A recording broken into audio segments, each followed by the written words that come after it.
That's a wrap on Manila. 6 words. That's how a 19-year-old summed up the moment she boarded a flight and left behind a country that has watched her every step this year. But before she left, Alex Eala wrote something on Instagram that stopped Filipino tennis fans in their tracks. Maraming salamat sa pagtanggap sa akin, mga kababayan. Thank you for welcoming me, my countrymen. Simple words. But underneath them is a story bigger than tennis, bigger than rankings, it was a tough one, bigger like than you one said. match on one I court. think it's And by only the end of normal. this video, you'll understand exactly why this quiet goodbye message means more than any trophy she's ever lifted. Let's rewind for a second.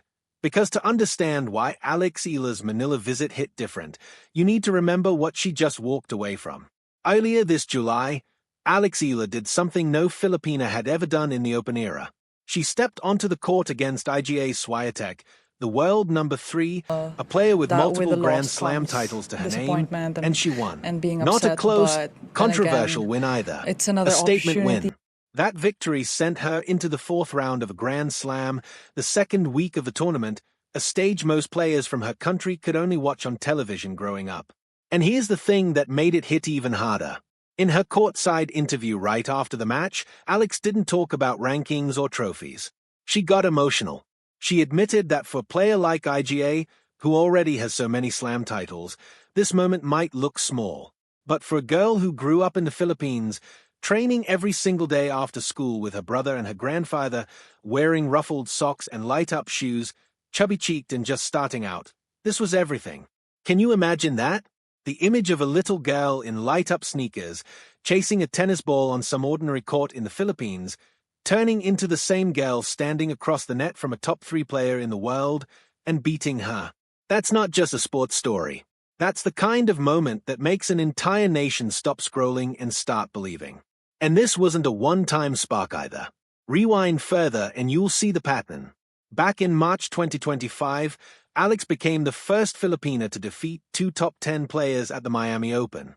Then in August of that same year, she made history again, becoming the first Filipina to win a Grand Slam singles main draw match at the US Open. Each one of these wins built on the last, quietly stacking up until this July's win over Swiatek became the loudest one yet. So when Alex finally touched down in Manila after all of that, it wasn't just a homecoming. It was a reunion with the people who had been cheering her on from thousands of miles away through every single one of those milestones. During her time in Manila, she met fans, listened to their stories, and by her own admission, walked away changed by them. In her farewell post, she said every single story touched her on a profound level and that she leaves with a refreshed memory of what she carries with her when she's out there playing. She called it a privilege to be part of something bigger than herself and said she has never been prouder to represent home. Read that again. A world-class athlete, someone good enough to beat a top 3 player on the planet, is saying that ordinary Filipinos, people with no rankings, no trophies, just stories, are the ones refueling her motivation. That's not something you fake for an Instagram caption. That's the kind of gratitude that only comes from someone who actually remembers where she came from. And that grounded quality doesn't just show up online. It shows up in how she talks about her family too.